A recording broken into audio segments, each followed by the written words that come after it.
మహాశివరాత్రి పర్వదినాన ఈ కథ విన్నా చదివినా మంచి శుభ ఫలితాలు కలుగుతాయని జ్యోతిష పండితులు తెలియజేస్తున్నారు. శివుడు ఆజ్ఞ లేనిదే చీమైనా కుట్టదు అనే విషయం అందరికీ తెలిసిందే. ప్రకృతిలో దైవాజ్ఞ లేకుండా ఏమీ జరగవని ఈ విషయం ద్వారా తెలుస్తుంది. ముఖ్యంగా శివరాత్రి పర్వదినాన ఆ పరమశివుడి అనుమతి లేకుండా ఏమీ జరగవు. ఈరోజు శివుడి అనుగ్రహం కోసం భక్తులు ఉపవాసాలు, రుద్రాభిషేకాలు, రుద్రాక్ష మాలాధారణలు, విభూతి ధారణలు, జాగరణలు చేస్తారు. అయితే ఏదో పూజ చేశామంటే చేశామన్నట్లు కాకుండా ఏదైనా ప్రయోజనం ఉందా అని ఆలోచించి చేయాలి.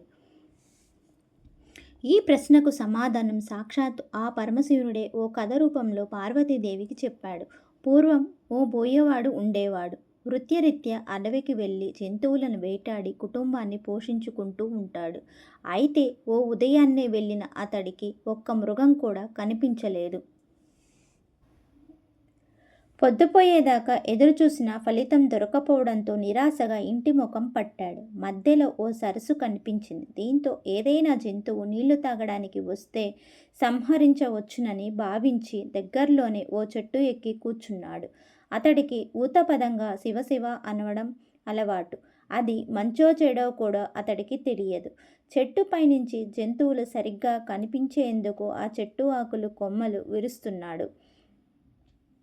ఇంతలో ఓ ఆడజింక అటుగా వచ్చింది. దాని మీదకు బాణం ఎక్కుపెట్టగా జింక మానవ గొంతులో తనను సంహరించవద్దని వేడుకుంది. తనను చంపడం అధర్మం అంటూ ప్రాణభిక్ష పెట్టమని ప్రాధేయపడింది. మామూలుగా అయితే అతడి మనసు క్రూరంగా ఉండేది. కానీ ఆ జింక మానవ భాషలో మాట్లాడేసరికి ఏం చేయలేక వదిలేశాడు. అలా రెండో జాము కూడా గడిచింది. ఇంతలో ఇంకొక ఆడజింక అటుగా వచ్చింది.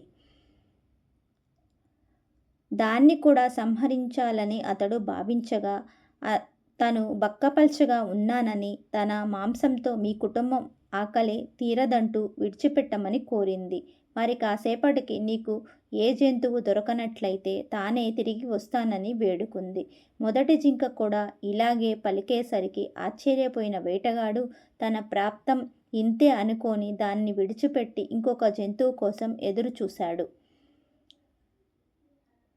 ఇంతలో మూడో జాము గడిచేసరికి ఓ మగజింక అతడికి కనిపించింది. దాన్ని బాణంతో సంహరిద్దామని అనుకునేంతలో ఆ మగజింక కూడా మానవ భాషలో మాట్లాడింది. రెండు ఆడజింకలు ఇటుగా వచ్చాయా అని అతడిని అడిగింది. వచ్చాయని, తనకు ఏ జంతువు దొరక్కపోతే తామే వస్తామని తనకు చెప్పినట్లు కూడా వేటగాడు మగజింకతో చెప్పాడు. అప్పుడు మగజింక అయితే ఆ రెండు జింకలను ఓసారి చూసి వస్తానని అప్పుడు తను చంపమని పలికి వెళ్ళిపోయింది. ఇంతలో నాలుగో జాము కూడా గడిచి సూర్యోదయమైంది. తనకు మాటిచ్చిన మూడు జింకల కోసం ఎదురు చూస్తూ చెట్టు మీదనే కూర్చొనున్నాడు వేటగాడు. ఇంతలో మరో జింక దాని పిల్ల అటు రావడం గమనించాడు.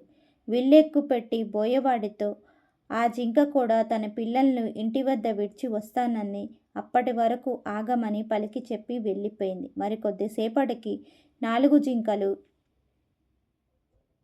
బోయవాడికిచ్చిన మాట ప్రకారం వచ్చి సత్యనిష్టతో తనను చంపమని ప్రాధేయపడ్డాయి.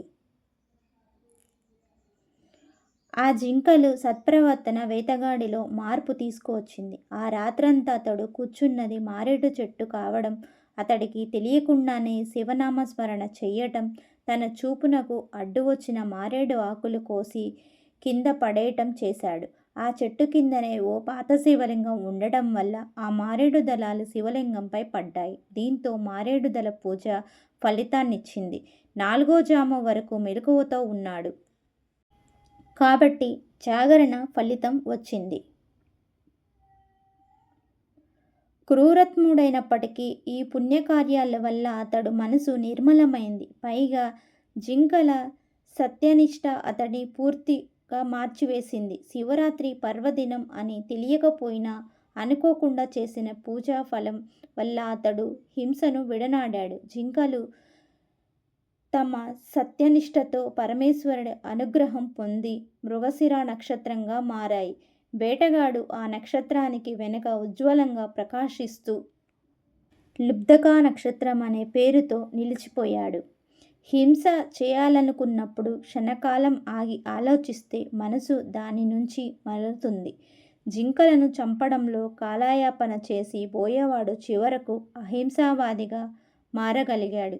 ఈ కథ వల్ల తెలిసిన నీతి ఏమిటంటే, శివరాత్రి రోజు జాగరణ చేసిన, ఉపవాసం చేసిన మంచి శుభఫలితాలు కలుగుతాయని తెలియజేయడమైనది. ఈ కథ నచ్చితే లైక్ చేయండి.